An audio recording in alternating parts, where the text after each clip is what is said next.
Assalamualaikum warahmatullahi wabarakatuh.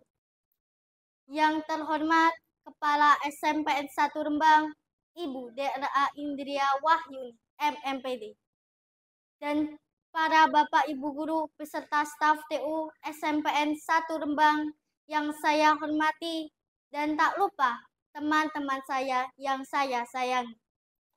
Hadirin yang berbahagia, tiada kata yang paling indah selain ucapan syukur kehadirat Allah Subhanahu wa Ta'ala yang Maha Pengasih, tak pernah berdedikasi, dan Maha Penyayang, tak pernah minta untuk disayang.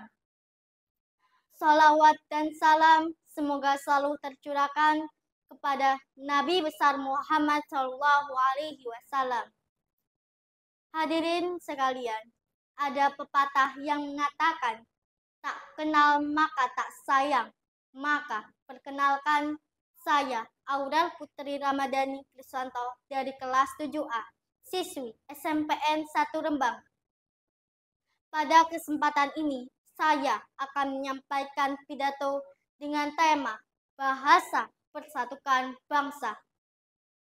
Bahasa Indonesia merupakan alat pemersatu bangsa. Dengan bahasa Indonesia, bermacam-macam perbedaan yang ada di Indonesia dapat bersatu. Bahasa Indonesia tetap menjadi lambang identitas nasional dan pemersatu bangsa seiring dengan perkembangan zaman.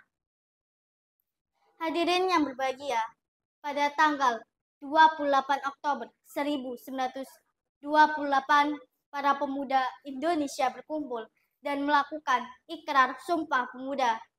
Pada ikrar Sumpah Pemuda yang ketiga, menyatakan bahwa kami, putra-putri Indonesia, menjunjung tinggi bahasa persatuan bahasa Indonesia. Isi Sumpah Pemuda tersebut menjadi tonggak dasar bangkitnya bahasa persatuan bahasa Indonesia. Hadirin yang berbahagia, Oktober merupakan bulan yang penuh makna bagi bangsa Indonesia. Selain lahirnya ikrar Sumpah Pemuda, Oktober juga diperingati sebagai bulan bahasa. Peringatan tersebut ditunjukkan untuk mengingat bahwa kukuhnya bahasa Indonesia bukan tanpa ancang-ancang dan bukan tanpa perjuangan. Hadirin yang berbahagia, bahasa Indonesia sebagai lambang kebanggaan nasional merupakan sendiri bahwa betapa kuatnya bahasa Indonesia yang mampu mempersatukan berbagai suku Nusantara yang memiliki latar belakang budaya dan bahasa yang berbeda-beda. Hal tersebut terjadi karena bahasa Indonesia dapat dijadikan sebagai sarana berkomunikasi yang efektif. Bahasa Indonesia memiliki dua kedudukan. Yang pertama, sebagai bahasa nasional. Dimiliki sejak dikeluarkannya ikrar Sumpah Pemuda dan berfungsi sebagai pemersatu bangsa. Yang kedua, sebagai bahasa negara. Dimiliki sejak dikeluarkannya Undang-Undang Dasar 1945 pada tanggal 18 Agustus 1945. Dalam UUD pasal 36 tercantum, bahasa negara ialah bahasa Indonesia dan berfungsi sebagai bahasa kenegaraan.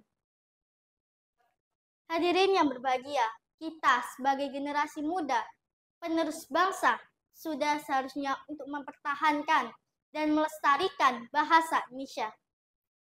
Karena bahasa Indonesia merupakan salah satu simbol negara yang paling berharga. Mempertahankan bahasa Indonesia dapat dilakukan dengan cara mengurangi pemakaian kata-kata asing atau bahasa gaul dan menggunakan bahasa Indonesia yang baik dan benar sesuai ejaan yang disempurnakan.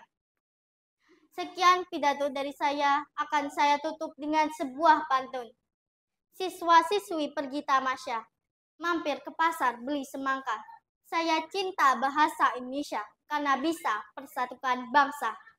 Sekian dari saya, kurang lebihnya saya mohon maaf. Wassalamualaikum warahmatullahi wabarakatuh.